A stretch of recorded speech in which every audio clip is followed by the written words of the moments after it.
Shalom, selamat hari Minggu jemaat yang dikasihi Tuhan. Selamat datang kembali di ibadah Gereja Orang Beriman Kampus Surabaya. Mari pagi hari ini saya mengundang kita semua untuk bersama-sama membuka hati. Kita mau menyembah Tuhan, kita mau memuji Tuhan, meninggikan nama Allah kita. Dengan apa kami dapat membalas kasih-Mu Tuhan yang Kau berikan bagi kami. Hari demi hari kami lalui Tuhan. Kami sadar kalau kami boleh ada sampai pagi hari ini, semuanya karena kemurahan-Mu. Maka dari itu Tuhan, kami mau mengucap syukur dan berterima kasih. Kami mau angkat pujian kami di hadapan-Mu.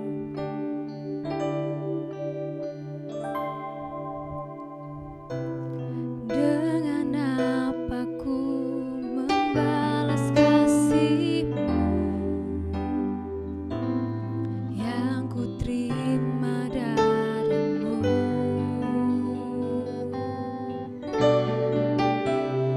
Dengan apa ku membalas cinta-Mu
Tuhan Yesus.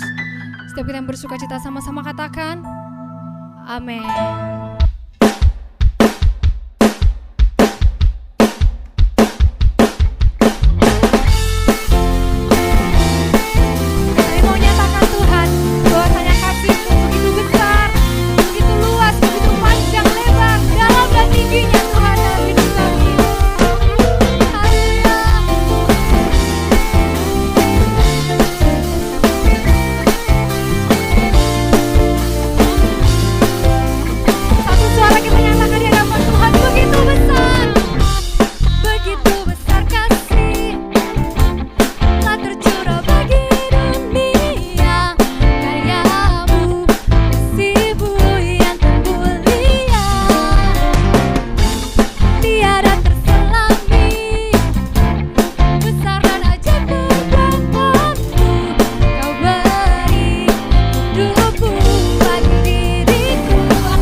kita berjalan dan jejak langkah kita itu berjejakan anugerah di hadapan Tuhan.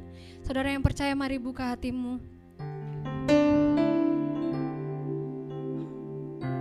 Kami rindu Tuhan untuk selalu berada dalam hadirat-Mu Tuhan, berjalan di dalam anugerah-Mu Tuhan. Terima kasih Tuhan Yesus.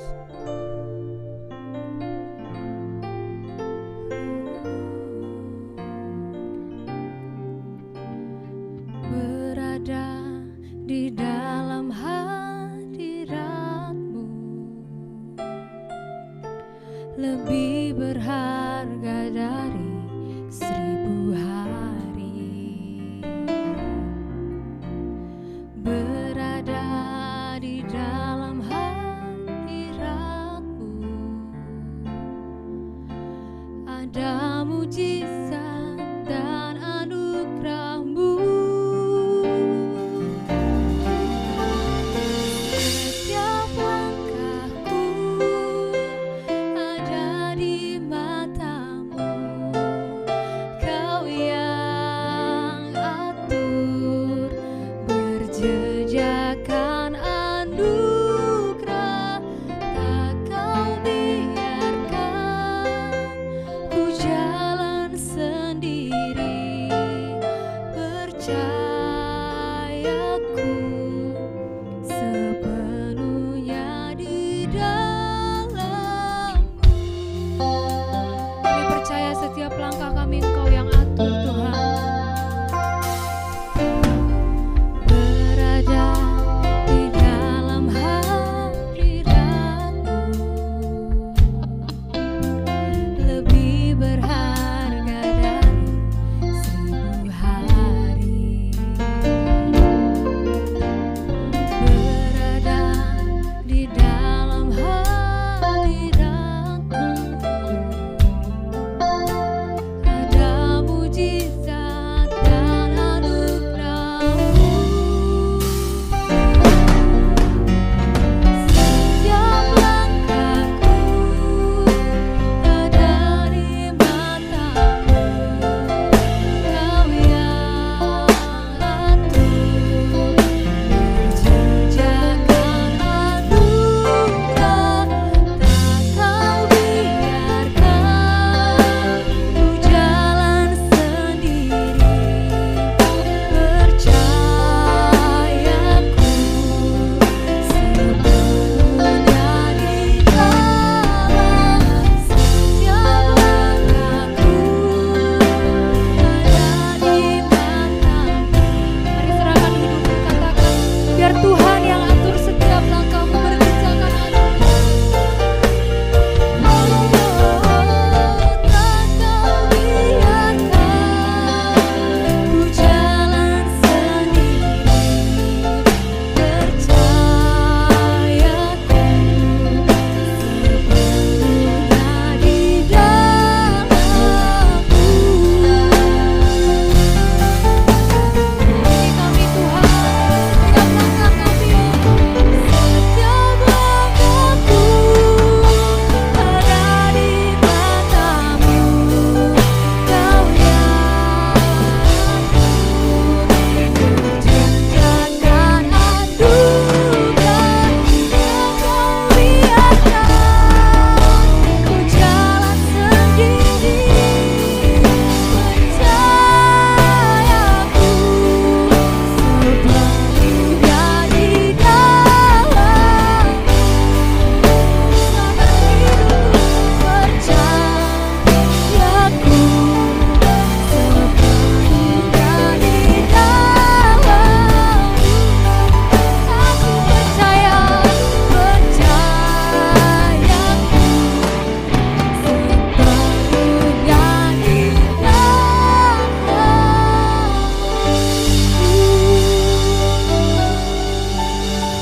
Kami percayakan setiap hidup kami, setiap langkah kami Tuhan.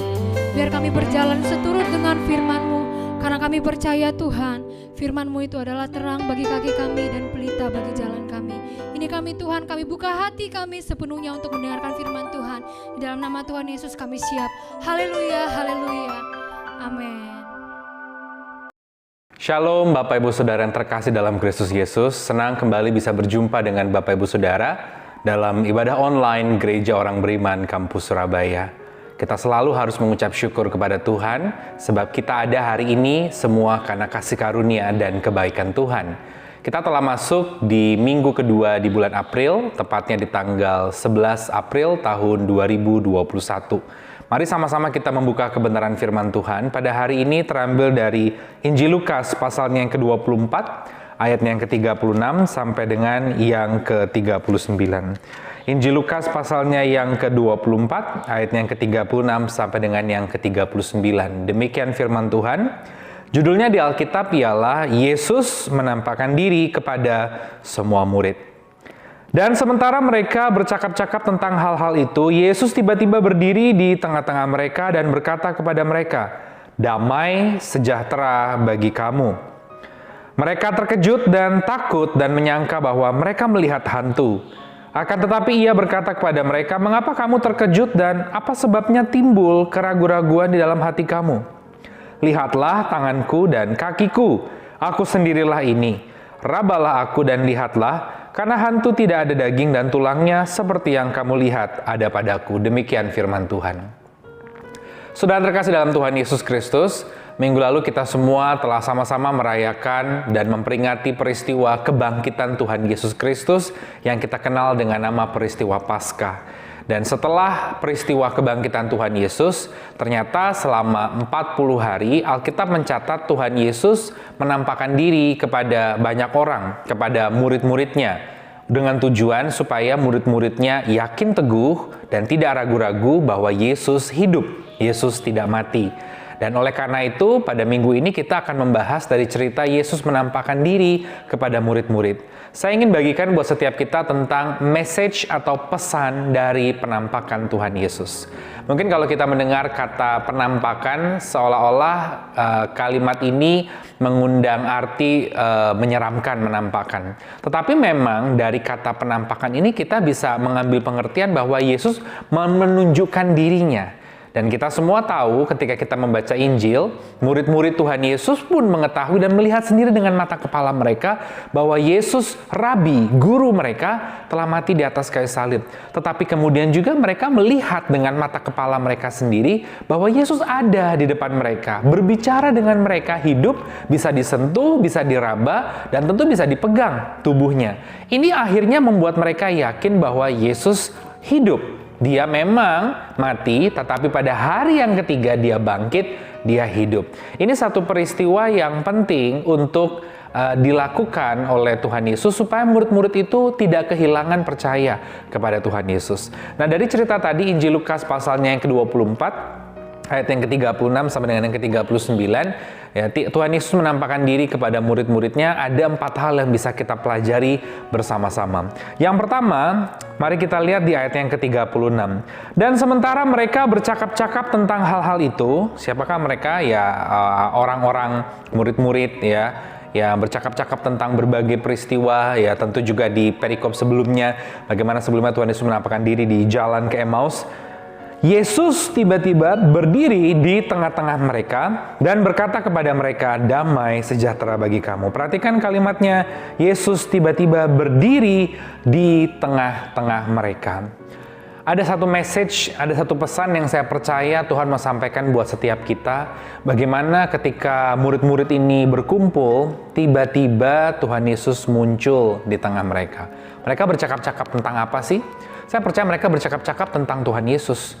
Ya, mungkin ada yang berkata tidak dicatat di Alkitab, tapi kita bisa bayangkan adegan mereka. Loh, kok dia bisa hidup ya? Loh, bukannya dia sudah berkata bahwa anak manusia itu harus bangkit dari kematian pada hari yang ketiga? Loh, ya, tapi saya melihat begini-begini waktu perjalanan di Emmaus. Mereka sedang memperbincangkan tentang Yesus. Tiba-tiba Yesus muncul di tengah-tengah mereka. Dan ini menarik, saudara, kata di tengah-tengah mereka, ini dalam bahasa Inggrisnya center. Saya percaya memang salah satu tujuannya Yesus muncul di tengah-tengah itu adalah supaya mereka yakin teguh dan sadar bahwa Yesus adalah Tuhan. Tidak perlu ada peristiwa ketuk-ketuk pintu dulu, gitu, permisi dulu bahwa ini adalah Yesus yang berkuasa dengan menggunakan tubuh kemuliaan. tubuh yang tidak lagi fana dan tiba-tiba muncul di tengah-tengah. Tetapi kata tengah-tengah ini menarik perhatian kita semua. Message yang pertama, Yesus harus selalu menjadi pusat, center, ada di tengah-tengah hidup orang percaya. Saya percaya kalimat ada, muncul, berada di tengah-tengah ini tidak kebetulan dicatat oleh Injil Lukas. Ini memberikan pesan yang dalam buat kita semua. Bagaimana ketika murid-murid sedang ngumpul, mereka berbicara dari ujung ke ujung, ngalor ngidul, ya tiba-tiba Yesus muncul di tengah-tengah mereka. Appear at the center. Ada di pusat, di tengah-tengah mereka. Dan tentu mata mereka menjadi terpusat kepada pribadi Yesus yang muncul di tengah-tengah itu. Saya yakin pesannya buat kita hari ini, orang-orang yang hidup di tahun sekarang 2021, walaupun kita tidak hidup di peristiwa 2000 tahun lalu, tetapi kalimat di Alkitab ini memberikan pesan buat kita bahwa Yesus harus selalu menjadi pusat, center, ada di tengah-tengah hidup orang percaya, saudara dan saya. Berapa banyak di antara kita yang kegiatan kita mungkin rohani, tetapi ternyata pikiran kita tidak terpusat kepada Kristus. Ketika kita melihat segala sesuatu, kita selalu melihatnya dari sudut pandang manusia. Wah, ini nggak cuan nih, ini rugi nih. Mari kita belajar melihat, menjadikan semua pusatnya Kristus. Kita melihat dari sudut pandang rohani, dari sudut pandangnya Tuhan. Bagaimana Tuhan maunya melihat jiwa, Tuhan maunya mewartakan kasih. Bagaimana berapa banyak orang di luar sana yang ketika ada persoalan, mereka pikirannya terpusat kepada persoalan. Mungkin saudara memandang saya dan berkata, ya Pak Pendeta nggak ngerasain sih. Ya kan, saya harus diperhadapkan pada hutang, ada di kertas di depan mata saya, 2 miliar. Pak Pendeta nggak ngerasain sih. Saya harus menunggu di ruang rumah sakit untuk kabar dari saudara saya. Pak Pendeta nggak merasakan sih. Saya harus menanti jawaban panggilan pekerjaan, bagaimana saya tidak ada pekerjaan. Saya juga manusia, saya juga punya persoalan, saudara. Sama seperti saudara dan saya walaupun pendeta, ya bukan berarti terus saya mengawang-awang, kaki saya tidak nempel di tanah, saya juga nempel di tanah. Saya juga sama-sama belajar seperti saudara. Oleh karena itu pun sebagai hamba Tuhan, saya mau mengingatkan, mari kita jadikan Yesus sebagai pusat, center, ada di tengah-tengah dalam hidup kita, dalam seluruh aspek kehidupan kita. Pikiran kita kah? Apapun yang kita lakukan, jadikan Yesus pusat. Seperti yang saya katakan tadi, berapa banyak di antara kita yang mungkin ketika ada persoalan, ya fokusnya ke persoalan terus. Sehingga lama-kelamaan ketika kita fokus kepada satu titik, ya fokus kepada satu persoalan, akhirnya persoalan tersebut menjadi besar. Dan akhirnya Tuhan kita menjadi kecil. Dan akhirnya kita tidak melihat perkara yang luar biasa. Cerita di Alkitab ini mengajarkan kepada kita bagaimana murid-murid harus juga belajar menjadikan Yesus ada di tengah-tengah mereka. Bagaimana menjadikan Yesus di tengah-tengah? Hari ini think all about Jesus. Think about His words. Pikirkan firman-Nya. Coba bayangkan apa yang Yesus akan lakukan. Coba saudara belajar melihat dari sudut pandangnya Tuhan. Ketika ada persoalan, coba lihat dari sudut pandangnya Tuhan. Ketika saudara ada pergumulan seperti tadi, contoh-contoh yang saya sudah sampaikan, coba belajar melihat matanya kepada Tuhan, hatinya kepada Tuhan. Tuhan, aku berserah, fokusnya kepada Tuhan. Dan saya percaya ketika kita mulai mengalihkan fokus kita dari masalah kepada Tuhan, dari hal-hal lain kepada Tuhan, kita akan melihat Tuhan itu sungguh-sungguh besar dalam kehidupan kita. Bukan berarti Tuhan tidak besar sebelumnya, tapi kita kadangkala tidak merasakan itu karena kita terlalu fokus kepada hal-hal di luar Kristus itu sendiri. Hari ini mari kita jadikan Kristus pusat, center dalam hidup saudara dan saya. Jadikan Dia center. Memang memperkatakannya mudah, prakteknya cukup sulit, tapi mulailah kita, mari kita belajar, mari kita belajar. Saya sering sekali mendengar kesaksian dari banyak orang, dari jemaat, bagaimana mereka akhirnya melihat tangan Tuhan menolong dengan luar biasa. Tentu bukan secepat kilat seperti membalikan telapak tangan, tidak. Tapi mereka harus belajar mengalihkan pikiran mereka, mengalihkan hati mereka, bukan lagi dari harta kepada Kristus, dari masalah kepada Kristus, mengalihkan semuanya berpusat kepada Kristus. Dan banyak sekali kesaksian orang-orang yang bercerita kepada saya bagaimana mereka juga menghadapi pergumulan ketika usaha mereka drop. Mereka harus melihatnya kepada Kristus. Oh iya, Tuhan izinkan ini terjadi. Tidak mudah, saudara. Tetapi ketika mereka lakukan itu, mereka melihat Tuhan pasti punya rancangan. Mereka percaya, mereka berserah, mereka tidak menjadi undur di dalam Kristus. Akhirnya mereka pelan-pelan melihat tangan Tuhan bekerja secara luar biasa. Dan banyak yang bersaksi, ada saja, tiba-tiba saya dapat job baru, tiba-tiba saya dapat orderan lagi, tiba-tiba ada pertolongan turun, ada dana cair dan sebagainya. Yang saya percaya tidak mungkin sekedar kebetulan saja. Tetapi ketika kita mulai menjadikan Kristus center, pusat dalam hidup kita, maka kita pasti akan melihat perkara luar biasa. Sebab kalau orang percaya tidak menjadikan Yesus pusatnya dalam hidupnya, dalam otaknya, pikirannya, hatinya, perkataannya itu tidak berpusat kepada Christ-centered, maka mengerikan sekali saudara. Saudara hanya akan menjadi orang-orang yang tidak mewartakan Kristus karena KTP-nya saja Kristen tapi pikirannya tidak tertuju kepada pikiran Kristus. Hatinya bukan hati Kristus. Melihatnya bukan melihat dari sudut pandang Kristus. Saudara hanya akan menjadi orang yang KTP-nya saja Kristen, tapi sebenarnya bukan menjadi ambassadors atau duta-dutanya Tuhan. Hari ini marilah kita pertama-tama belajar untuk menjadikan Yesus pusat dalam hidup kita. Saya kalau mau bilang masalah, semua orang pasti punya masalah banyak. Dan tidak ada di antara kita yang dapat berkata, masalahku yang paling besar sendiri. Tidak. Semua punya masalahnya sendiri. Tapi marilah kita belajar untuk mengesampingkan masalah itu. Tidak mudah, tapi mengesampingkan dan menjadikan Yesus pusat dalam hidup kita. Berserah total kepada Dia, andalkan Dia, percaya penuh kepada Dia, percaya kepada Dia, dan belajar melihat semua dari sudut pandangnya Tuhan. Murid-murid pun juga ada di kondisi yang tidak mudah saat itu. Guru yang mereka ikuti, yang mereka banggakan, yang melihat mujizat, bagaimana mereka melihat mujizat orang mati dibangkitkan, yang lumpuh bisa berjalan, yang buta bisa melihat, makanan bisa dilipat gandakan, berjalan di atas air. Kok tiba-tiba mati sih, kalah sama tentara Romawi? Ini bagaimana mungkin terjadi? Mereka mengalami goncangan shock dalam hidup. Berapa banyak di antara kita yang juga pernah mengalami seperti itu? Shock dalam hidup, mungkin masalah perekonomian, keluarga hancur berantakan. Tapi hari ini fokuskan semua kembali kepada Kristus. Datang pada Tuhan, berserah pada Tuhan, lihatlah Tuhan, andalkan Tuhan, maka kita akan melihat perkara luar biasa. Itu yang pertama, saudara. Yang kedua, mari kita perhatikan. Dan sementara mereka bercakap-cakap tentang hal-hal itu, Yesus tiba-tiba berdiri di tengah-tengah mereka dan berkata kepada mereka, damai sejahtera bagi kamu. Peace be unto you. Peace, shalom, damai sejahtera, be unto you. Kepadamu diberikan itu, damai sejahtera. Yang kedua, pesan dari penampakan Tuhan Yesus yang Dia lakukan. Yang kedua, damai sejahtera sejati hanya bisa diberikan oleh Yesus. Hanya Yesus yang dapat memberikan damai sejahtera sejati, saudara. Kenapa Dia mengatakan peace? Karena Dia tahu hati murid-muridnya sedang dalam keadaan tidak peace, tidak shalom. Hari ini saya mau katakan ada damai sejahtera di dalam Kristus Yesus buat saudara dan saya. Di tengah pandemi ini, kita semua harus mulai dengan adaptasi baru, gaya yang baru, kebiasaan yang baru. Tidak mudah memulai semua seperti dari nol loh, saudara. Bahkan dalam dunia pelayanan juga memulai semua seperti dari nol. Bisnis saudara memulai seperti dari nol. Pekerjaan saudara memulai seperti dari nol. Tapi saya mau katakan, damai sejahtera itu akan datang buat saudara dan saya. Peace itu akan datang buat saudara dan saya. Dari mana? Dari one and only Jesus Christ. Hanya Yesus, message yang kedua. Hanya Yesus yang dapat memberikan damai sejahtera yang sejati. Karena apa? Kenapa dikatakan damai sejahtera sejati? Karena ini bukan fana. Benar-benar rasa damai dan tenang jiwanya itu hanya bisa didapatkan di dalam Kristus. Saya percaya murid-murid pada waktu itu juga masalahnya banyak, saudara. Mungkin belum lagi ada orang yang ngomongin malu. Kamu ikut rabi, ikut guru. Dulu kan ada guru ya, rabi. Kok mati gitu? Mungkin mereka ada bilang, waduh aku udah ninggalin jalaku, ikut Yesus kok seperti ini. Masalah begitu banyak, Tuhan Yesus belum dan tidak perlu langsung menyelesaikan satu-satu masalah di pikiran otak mereka dan di otak kita.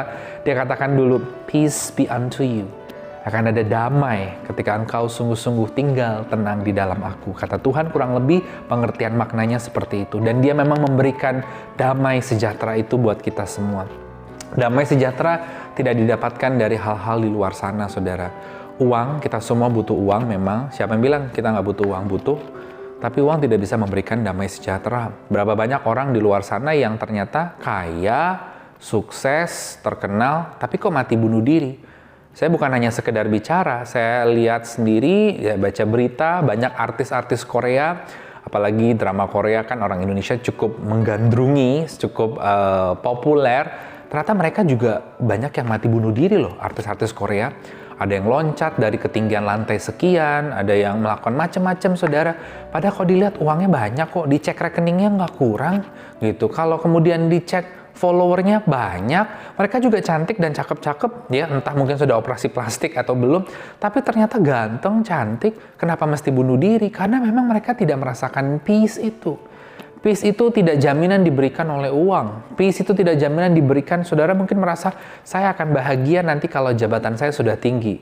Benar, sudah dikasih yang tinggi, ada saja rasanya itu nggak tenang di dalam sini. Ya, saya nanti akan bahagia kalau saya sudah pergi ke Menara Eiffel, saya sudah pergi ke Menara Pisa, ya, saya sudah pergi ke Menara Sutet, pergi lagi ke menara-menara yang lain. Ternyata ketika dia sudah pergi ke situ, nggak ada rasa damai dan tenang. Hidupnya masih terasa hampa. Karena apa? Karena tidak ada Yesus di dalamnya. Ketika ada Yesus sungguh-sungguh dalam hidup kita, kita betul-betul menghayati perbuatannya yang ajaib di atas kayu salib. Ada peace itu, saudara. Ada peace. Saya pernah loh, saudara. Saya puji Tuhan, saya pernah mengalami makan di tempat yang mewah. Dia namanya pelayanan, diajak orang di hotel bintang 5. Saya juga pernah merasakan makan yang di bawah, saudara. Namanya pelayanan juga.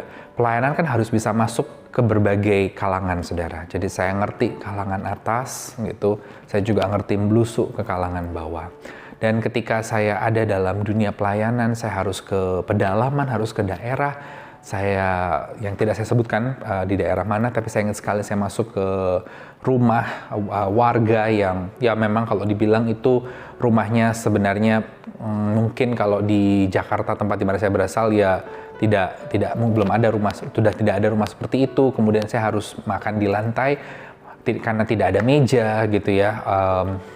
Yang punya rumah makanan semua ditaruh di lantai, saya duduk di lantai, makanan di lantai semua. Dan orang ini punya anjing kecil gitu ya, anjingnya lari-lari, memang tidak kena ke makanan, cuma saya sedikit was-was, waduh, ini kalau saya keluar ngambil cuci tangan atau ngambil air, nih jangan-jangan anjingnya muter-muter gitu ya. Tapi ketika saya duduk ya, anjingnya juga sudah dikesampingkan sama yang punya rumah. Ini di pedalaman, saudara, yang punya rumah itu kebetulan percaya Tuhan Yesus. Dia berdoa dengan kusyuk dan mengatakan terima kasih Tuhan untuk makanan ini. Waduh, saudara, saya memakan makanan itu, makanan yang baru loh buat saya. Entah mungkin orang bilang saya tuh orangnya doyan makan ya, jadi makanan enak nggak enak buat saya pasti enak. Karena dalam hidup saya kamus cuma 2, makanan enak dan enak sekali. Saya makan dengan tangan, tidak dengan sendok, di lantai. Makanannya dihidang di lantai loh, saudara. Rumahnya sederhana dan itu bukan lantai bertehel, saudara. Tetapi lantai yang tidak ada tehelnya, semi-semi tanah, agak keras sedikit, ada semennya sedikit. Ditaruh di situ, saya bisa menikmati makanan dengan sukacita, dengan sehat, gitu. Dengan nikmat luar biasa. Dan saya percaya, mungkin saya juga pernah makan di Hotel Bintang 5 di tengah Jakarta, di bundaran HI saya pernah makan, saudara. Saya nggak sebut merek gitu ya, di banyak tempat Bintang 5 saya pernah. Mungkin kalau ada orang lain yang makan di Hotel Bintang 5, belum tentu juga bisa merasakan seperti itu. Pikirannya kemana-mana, tegang, stres, akhirnya nggak bisa menikmati makanan. Tapi kemudian saya melihat bahwa saya bisa menikmati makanan di atas, di bawah saya bisa menikmati, itu bukan karena atas atau bawahnya, kalangan atas atau kalangan bawah, bukan. Tetapi karena ada Kristus Yesus, ada peace itu, saya bisa merasakan, makanan ini enak ya. Saya bisa merasakan bagaimana sukacitanya keluarga ini, dan akhirnya saya mendoakan keluarga itu sebelum saya pulang kembali ke rumah. Dan nggak ada ceritanya saya sakit tuh, sampai saya kembali ke Jakarta, saya kembali dalam keadaan sehat, berbulan-bulan, berminggu-minggu, berbulan-bulan kemudian saya tidak ada sakit apapun. Ya karena kalau mungkin orang medis ngeliat, waduh kok makannya di lantai, ada hewan berkeliaran sakit, tidak. Gitu. Bukan berarti saya mengatakan ini untuk kita tidak menjaga kesehatan, tidak. Tetapi yang ingin saya tekankan adalah kondisi apapun itu tidak menentukan peace itu. Saudara bisa aja mungkin hari ini sedang naik sepeda gitu. Tapi ketika ada Kristus dalam hidupmu bertata, kau merasakan damai. Ada orang mungkin naik Mercedes, dia nggak damai gitu, rasanya nggak tenang aja. Karena Kristus inilah, saudara. Jadi yang kedua, the real peace, shalom itself, hanya bisa diberikan oleh Kristus Yesus Tuhan. Itu yang kedua. Yang ketiga, Bapak Ibu Saudara, mari kita lihat di ayatnya yang ke-38. Akan tetapi ia berkata kepada mereka, mengapa kamu terkejut dan apa sebabnya timbul keraguan-raguan di dalam hati kamu? Apa sebabnya timbul keraguan-raguan? No doubt, jangan sampai ada ragu-ragu. Yang ketiga, message-nya Tuhan mau kita percaya sungguh-sungguh kepadanya. Udah itu saudara, dimulai dari situ dulu. Kalau saudara nggak percaya sungguh-sungguh kepada Tuhan di dalam Kristus Yesus, saudara bagaimana mungkin saudara akan melihat perkara luar biasa. Ini perkataan sangat mudah diucapkan tapi sulit. Saya sendiri pun sebagai hamba Tuhan, saya sering berhadapan dengan praktek ini, saudara. Ya udah Tuhan, aku percaya kepada Tuhan panggil. Tuhan panggil ke situ. Tuhan mau aku melangkah. Nggak ada kepastian loh di situ. Tuhan yakin gitu, tapi trust in Him. Jangan sampai ada keraguan-raguan. Bagaimana mungkin murid-muridnya mau bisa melakukan pelayanan penginjilan sampai ke luar kota Yerusalem, ya, sampai ke seluruh dunia, kalau di awalnya saja, di dasarnya saja, mereka sudah nggak percaya bahwa Yesus hidup. Ini mengerikan, saudara. Bagaimana mereka akan melihat perkara-perkara dahsyat? Karena mereka belum pelayanan saja. Tugas mereka itu kan mereka diutus, mereka disebut sebagai apostolos, apostle, rasul, untuk memberitakan tentang Kristus sampai ke penjuru dunia. Bagaimana mereka bisa melihat perkara-perkara luar biasa dalam pekerjaan mereka, dalam pelayanan mereka, dalam langkah kaki mereka, kalau mereka saja di awal sudah tidak percaya. Mengerikan sekali, saudara. Makanya Tuhan Yesus sampai menampakkan dirinya kepada mereka, so that they will believe and trust Him, saudara. Dan akhirnya memang mereka percaya. Itulah sebabnya hari ini berbahagialah saudara dan saya yang tidak melihat, tidak hidup di 2000 tahun lalu, tapi saudara percaya, berbahagialah. Saudara akan melihat perkara-perkara yang luar biasa. Ya, saudara bisa kembali bayangkan bagaimana kalau murid-murid itu tidak percaya, enggak, Yesus nggak hidup. Wah, mengerikan sekali, saudara. Bagaimana mereka akan melakukan pekerjaan penginjilan itu menjadi apostolos, apostle, rasul. Bagaimana mereka bisa melihat perkara-perkara luar biasa kalau mereka sendiri tidak percaya. Akhirnya Tuhan Yesus harus menampakkan diri beberapa kali dan mengatakan percaya, sampai Thomas yang tidak hadir, ya, tidak hadir, kemudian Tuhan Yesus harus menampakkan lagi secara khusus dan berkata, Thomas, jamahlah tanganku, cucukkanlah jarimu di lubang bekas paku di tanganku, supaya kamu menjadi percaya, jangan sampai kamu tidak percaya. Karena percaya ini sebagai dasar penting, saudara, dalam hidup setiap kita. Hari ini percaya. Karena apa? Karena iman kita bukan dari melihat, iman kita dari percaya. For we live by faith, not by sight. Saya ingat cerita Lot dan Abraham, bagaimana mereka semua punya domba, ya, dan gembala-gembala Lot bertengkar dengan gembala-gembala Abraham. Mereka ini kan dari wilayah Ur, Kasdim. Mereka adalah suku bangsa nomaden, pindah-pindah, saudara. Sehingga ketika mereka pindah-pindah, mereka pindahannya itu gerombolannya besar, ya, seperti satu kampung. Karena apa? Abraham punya istri, punya budak-budak, punya kambing, domba, unta, dan sebagainya. Lot pun juga demikian. Dan seiring perjalanan hidup, harta mereka bertambah. Karena ributlah mereka, karena ya namanya gembala-gembala itu mau menggembalakan domba, ributlah, ini bagiannya kami, ini bagiannya. Akhirnya Abraham bilang, daripada kita ribut, sekarang Lot, pilihlah kemana kamu mau pergi. Kalau kamu ke kanan, aku ke kiri. Kalau kamu ke kiri, aku ke kanan. Udah begitu aja, ya. Dan akhirnya Lot, kita mencatat, Lot melayangkan pandangnya dan dilihatlah daerah yang subur dan hijau. Daerah itu kemudian dikenal dengan nama Sodom dan Gomora. Lalu Lot memilih ke situ karena daerah situ subur. Perhatikan Lot ini imannya berdasarkan apa yang dia lihat. Oh, kayaknya di situ pekerjaannya menjanjikan. Sekali lagi bukan saya mengajarkan saudara mencari pekerjaan yang nggak jelas, bukan. Oh, kelihatannya ya orang ini cakep nih kalau diajak bisnis nih, ya kan, bakal cuan nih, ya, relasinya banyak. Oh, kelihatannya pasti lancar lah aku, ya kan. Kenapa? Karena aku pergi ke tempat yang gede gitu, perusahaannya bagus. Bukan itu jaminannya, saudara. For we live by faith, not by sight. Abraham memang secara manusia, secara mata memandang, dia pergi ke tanah yang biasa aja, nggak sebagus Lot. Tetapi lihat kejadian sesudahnya, Lot memilih Sodom dan Gomora. Tanah itu dihancurkan oleh murka Tuhan. Turun belerang api dari langit. Kenapa? Tanah itu penuh dengan kenajisan dan kekejian. Ini artinya apa? Abraham yakin kemana dia melangkah, Tuhan menyertai dia. Walaupun di depan itu gersang, tapi kalau Tuhan yang bekerja bisa berubah menjadi subur. Apa yang kakinya injak, tanah itu diberkati. Kemana kakinya melangkah diberkati. Dan ketika digali keluar air menjadi sumber mata air. Jadi hari ini saudara, Tuhan mau jangan sampai ada keraguan-raguan, tapi percaya penuh. Dan seperti yang pernah saya katakan, percaya itu bukan hanya sampai di titik belief. God wants you to trust Him. Dan ini juga berlaku buat saya. Jangan saudara bilang, Pak Pendeta gampang ngomong. Enggak, pendeta juga begitu. Trust itu artinya percaya, menyerahkan semuanya ke dalam langkahnya Tuhan. Percayakan hidupmu, masa depanmu, hari tuamu, rumah tanggamu, keluargamu ke tangan Kristus Yesus, maka Ia akan memelihara engkau. Dan yang keempat, yang terakhir, mari kita perhatikan di ayat yang ke-39. Lihatlah tanganku dan kakiku. Aku sendirilah ini, rabalah aku dan lihatlah karena hantu tidak ada daging dan tulangnya seperti yang kamu lihat ada padaku. Yang keempat, yang terakhir, pesan dari peristiwa penampakan Tuhan Yesus. Tuhan mau untuk kita mengingat kematiannya, mengingat karya salibnya. Memang kalimat tadi dia mau kasih tahu, Tuhan Yesus mau kasih tahu kepada murid-murid, ini loh pegang raba, kalau kamu nggak yakin, supaya kamu tahu bahwa aku ini benar-benar hidup. Makanya tadi kan dikatakan di ayatnya yang ke-39, lihatlah tanganku dan kakiku, aku sendirilah ini. Kenapa disuruh pegang tangan dan kaki? Karena di situ yang ada lubangnya, ada bekas pakunya. Dan bukan paku kecil untuk naruh lukisan, saudara, pakunya besar, paku Romawi. Karena kalau nggak bisa nancep badannya di atas kayu salib, saudara. Dan di sisi lain, memang itu Tuhan mau menunjukkan supaya mereka yakin bahwa dia hidup.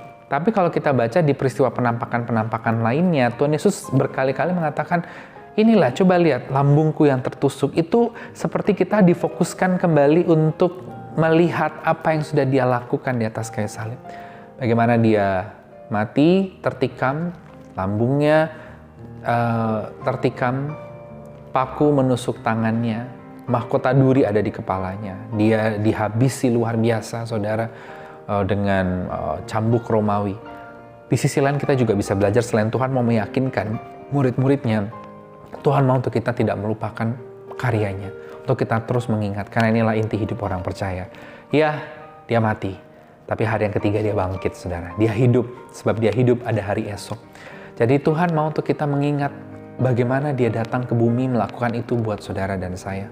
Bagaimana darahnya yang suci kudus sudah tercurah, sehingga hari ini kita beroleh penebusan, beroleh pengampunan, beroleh meterai sebagai warga kerajaan sorga. Itulah sebabnya kita juga melakukan perjamuan kudus, kita mengingat itu, saudara, di atas kayu salib, karyanya yang ajaib. Saudara dan saya hidup hari ini semua karena anugerah kebaikan Tuhan.